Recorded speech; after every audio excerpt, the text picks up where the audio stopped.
안녕하세요. 오늘은 8월 11일 주일입니다. 암몬에 대한 말씀. 예레미야 49장 1절부터 6절까지 말씀입니다. 암몬 자손에 대한 말씀이라. 여호와께서 이와 같이 말씀하시되 이스라엘이 자식이 없느냐 상속자가 없느냐 말감이 갓을 점령하여 그 백성이 그 성읍들에 사는 것은 어찌 됨이냐 여호와의 말씀이니라. 그러므로 보라 날이 이르리니 내가 전쟁 소리로 암몬 자손에 랍바에 들리게 할 것이라. 랍바는 페어덤이 언덕이 되겠고 그 마을들은 불에 탈 것이며 그때 이스라엘은 자기를 점령하였던 자를 점령하리라. 여호와의 말씀이니라.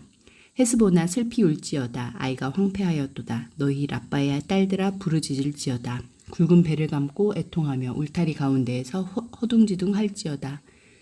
말감과 그 제사장들과 그 고관들이 다 사로잡혀 가리로다. 패역한 딸아 어찌하여 골짜기 곧 내 흐르는 골짜기를 자랑하느냐. 네가 어찌하여 재물을 의뢰하여 말하기를 누가 내게 대적하여 오리요 하느냐.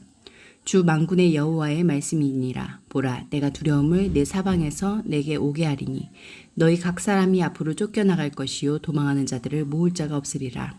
그러나 그 후에 내가 암몬 자손의 포로를 돌아가게 하리라. 여호와의 말씀이니라. 1절과 2절 말씀에서 하나님은 어떤 분입니까?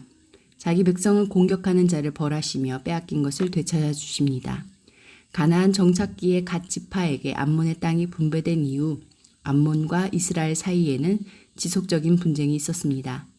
유다가 바벨론에 의해 멸망한 후 유다 총독 그다랴를 암살한 배후에 암몬이 있던 것도 우연이 아닙니다. 암몬은 이스라엘이 약해졌을 때 갓 지파의 영토를 정복했습니다. 하나님은 갓 지파에게 주신 기업을 빼앗은 암몬을 꾸짖으십니다. 암몬의 수도 랍바가 전쟁으로 폐허가 되고 이스라엘이 본래 영토를 되찾을 것이라고 말씀하십니다. 하나님은 지금도 여전히 우리 보호자가 되어주십니다.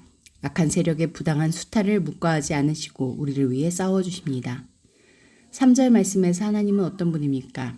암몬이 왕으로 섬긴 말감의 무력함과 허망함을 드러내시고 우상을 믿고 따른 제사장들과 지도자들의 무능함을 나타내십니다.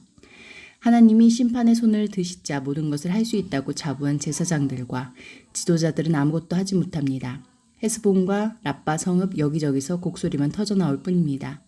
하나님의 주도권을 인정하지 않는 교만함과 뻔뻔함은 하나님이 내리신 심판을 막을 수도 피할 수도 없습니다. 4절과 5절 말씀에서 하나님은 어떤 분입니까? 눈에 보이는 것을 의존하는 자를 패역한 자라고 하십니다. 아름다운 계곡과 넉넉한 재물이 주는 기쁨은 잠시입니다. 믿음이 아닌 욕심이, 말씀이 아닌 재물이 내 삶의 동력이 되도록 허용하지 맙시다. 하나님 없이 일군 보금자리는 두려움에 쫓기는 자리가 될 것입니다. 하나님의 자녀는 힘과 재물에서 비롯된 자신감으로 살지 않고 보이지 않는 하나님의 약속을 바라는 믿음으로 살아갑니다. 마음의 평안은 바로 그 믿음에서 찾아옵니다. 6절 말씀에서 하나님은 어떤 분입니까? 교만한 암몬 자손에게도 자유와 회복을 약속하십니다. 하나님은 교회 안에서만 역사하시는 분이 아니라 온 세상을 이끄시고 회복시키시는 분입니다. 하나님을 우리의 하나님으로만 국한하지 말고 온 세상의 하나님으로, 온 세상을 구원하시는 하나님으로 이해해야 합니다. 기도하시겠습니다. 공동체를 위해서는 힘과 재물이 중요한 삶이 아닌 주인이신 하나님을 의지하는 삶을 살겠습니다. 열방을 위해서는 과테말라 성서 공회에 오픈더북 사역을 통해 빈민가의 10대 아이들이 변화하고 있다. 이 사역에 필요한 봉사자 모집과 모금이 잘 이루어져 과테말라 전역으로 사역이 확장되도록 함께 기도하시겠습니다.